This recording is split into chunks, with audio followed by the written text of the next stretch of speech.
Salam.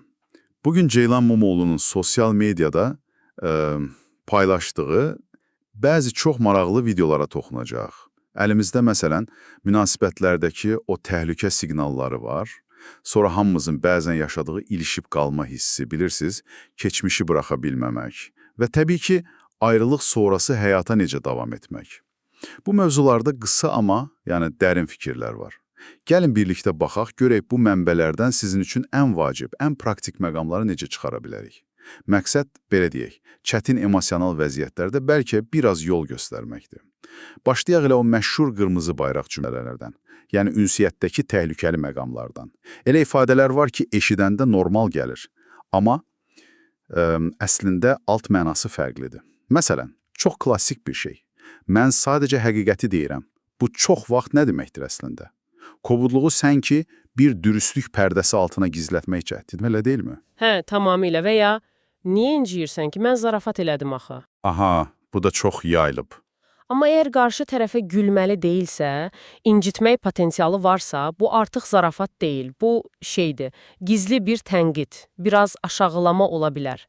Bəli, bəli. Bu cür ifadələr deməli çox vaxt passiv aqressiya üsullarıdır. Yəni qəzəbi, narazılığı birbaşa yox, dolayısı ilə göstərmək.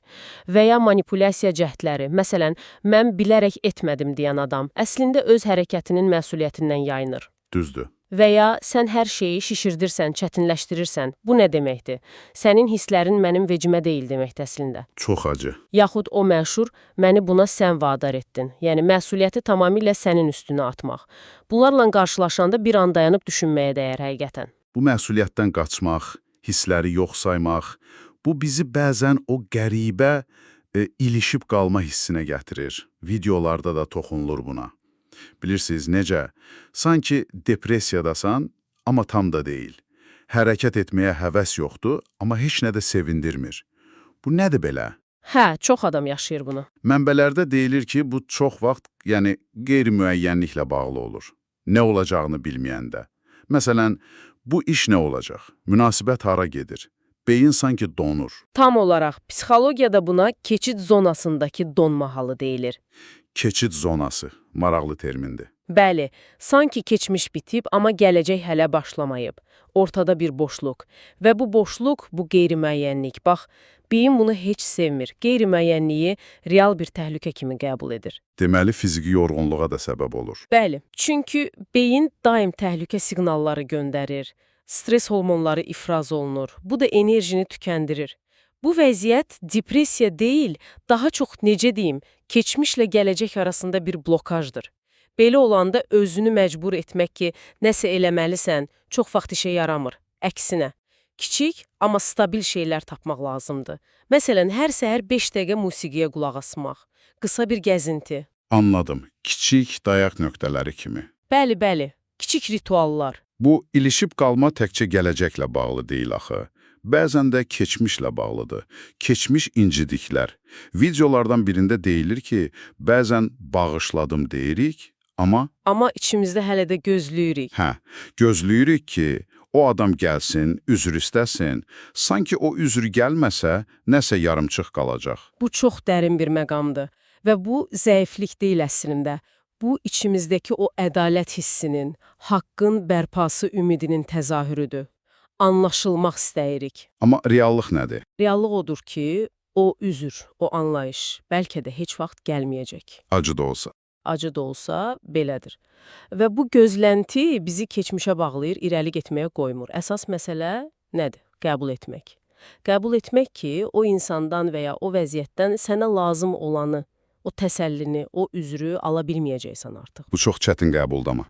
Çox çətindir, əlbəttə, amma bu olmadan azad olmaq mümkün deyil. Videodakı təkliflərdən biri, məsələn, keçmişdəki o incimiş sənə məktub yazmaq. Bu, o hissləri yenidən yaşayıb qanatmadan, onlarla vidalaşmağa kömək edə bilər. Yaxşı, bəs bütün bunlar praktikada necə işləyir? Məsələn, konkret bir ayrılıq yaşanılıb, insan birini unutmaq, həqiqətən irəli getmək istəyir.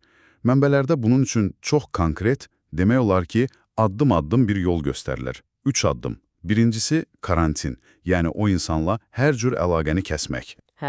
Fiziki və emosional. Mesajları silmək, sosial mediadan çıxarmaq, zəng etməmək, Hətta ortaq dostlardan onun haqqında soruşmamaq. Tam bir karantin. Bu, emosional bağları kəsmək üçün vacibdir. Gözdən iraq, könüldən iraq prinsipi kimi bir şey. İkincisi, ağ paltar qaydası deyirlər. Bu nədir? Bu, diqqəti özünə yönəltməkdir. Özünə qulluq, baxım, imici yeniləmək.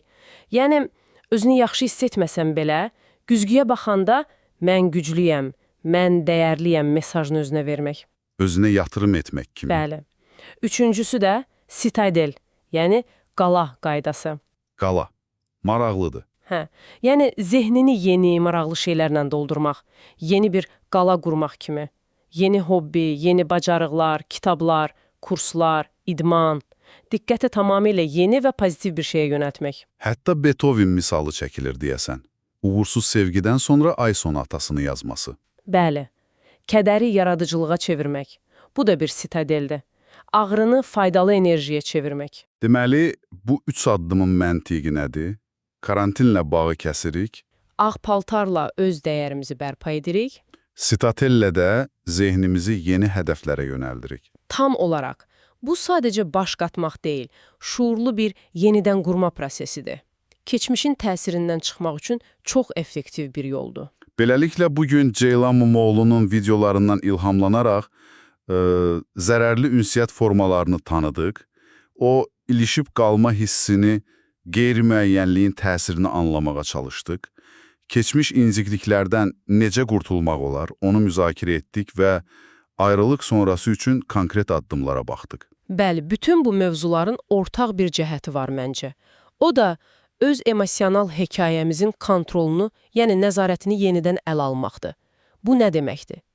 Təkrarlanan zərərli davranışları görmək, dəyişə bilməyəcəyimiz şeyləri, başqalarının reaksiyaları, gəlməyən üzrlər qəbul etmək və ən əsası diqqətimizi, enerjimizi şuurlu olaraq hara yönəldəcəyimizi seçmək. Bu çox vacibdir. Hal məkanımı biraz daha çox özümə aid etmək üçün ata biləcəyim ən kiçik addım nədir? Bu kiçik addım böyük dəyişikliklərin başlanğıcı ola bilər.